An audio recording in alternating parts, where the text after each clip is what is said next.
நீங்க வீடியோல பாக்குற இந்த ஹெட் மசாஜர் உங்ககிட்ட இருந்துச்சுன்னா நீங்க இனிமே ஹேர் ஃபாலை பத்தி கவலைப்பட தேவையில்ல. இந்த மசாஜரை நீங்க ரெகுலரா யூஸ் பண்ணிட்டு வந்தீங்கன்னா உங்க தலையில பிளட் சர்க்குலேஷன் அதிகமாகிறதுனால உங்க ஹேர் ஃபால் குறையும். அண்ட் ஆல்சோ இந்த ப்ராடக்ட் யூஸ் பண்ணி நீங்க கோம் பண்ற மாதிரியே மசாஜ் பண்ணிக்கலாம். இந்த ப்ராடக்ட்டோட டாப்ல இது மாதிரி நீங்க ஹேர் ஆயிலோ இல்ல உங்களுக்கு தேவையான லோஷன்ஸ் ஃபில் பண்ணி கூட நீங்க இது மாதிரி மசாஜ் பண்ணிக்கலாம். என்னெல்லாமோ சொல்றான்ல, இதெல்லாம் உண்மையா பொய்யாத? இது எப்படி ஹேர் ஃபாலை கண்ட்ரோல் பண்ணும்? சரி, இருந்தாலும் இது நல்லா இருக்கு, மசாஜ் பண்ண எப்படி இருக்குன்னு பார்ப்போமா? காய்ஸ், இதான் அந்த மசாஜர். சரிங்களா, 2447 ரூபா கிட்ட வந்துச்சு. காய்ஸ், இது எப்படி யூஸ் பண்ணணும் உங்கள்கிட்ட காட்டுறேன். இது ஓப்பன் பண்ணிட்டு இருக்குமா, இது லாங் ப்ரெஸ் பண்ணால் ஆன் ஆயிரும்.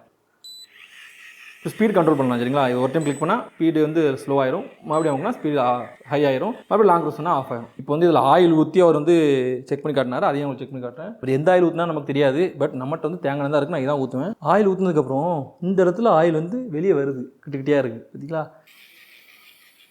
மண்டே கொஞ்சம் மசாஜ் பண்ண மாதிரியே இருக்குது, ஆயில் அப்ளை பண்ணுற மாதிரி இருக்குது. ப்ராடக்ட் மாசாக இருக்குது, பில்டு குவாலிட்டி சூப்பராக இருக்குது. ரேட்டு ஹெவியாக இருக்கிறதுனால நான் இதுக்கு 10க்கு ஒரு 5 மார்க் தான் கொடுப்பேன். நான் வந்து வாங்கும்போது 2448 ரூபா இருந்துச்சுங்களா, இப்போ ஒன்றில் பார்த்தா ஒரு 1769 தான் இருந்துச்சு. பட் அதுவுமே ரேட்டு ஹெவி தான். ஸோ வந்து வேணா மட்டும் மேலே யூடியூப் லிங்க் கொடுத்துருக்கேன், தொட்டு வாங்கிக்கோங்க. இன்ஸ்டால பார்த்தா லிங்க் கமெண்ட் பண்ணுங்கள், நானே இந்த ப்ராடக்ட் லிங்க் உங்களுக்கு அனுப்புறேன். ரேட் ஹெவியாக இருந்தாலும் ஓகே, எனக்கு ரொம்ப பிடிச்சிருக்கு. ஸோ நான் யூஸ் பண்ண போகிறேன். ஸோ நீங்கள் தேவைப்பட்டால் மட்டும் வாங்கிக்கோங்க, தேவையில்லாமல் வாங்கி என்ன திட்டாங்கன்னு சொல்லிட்டு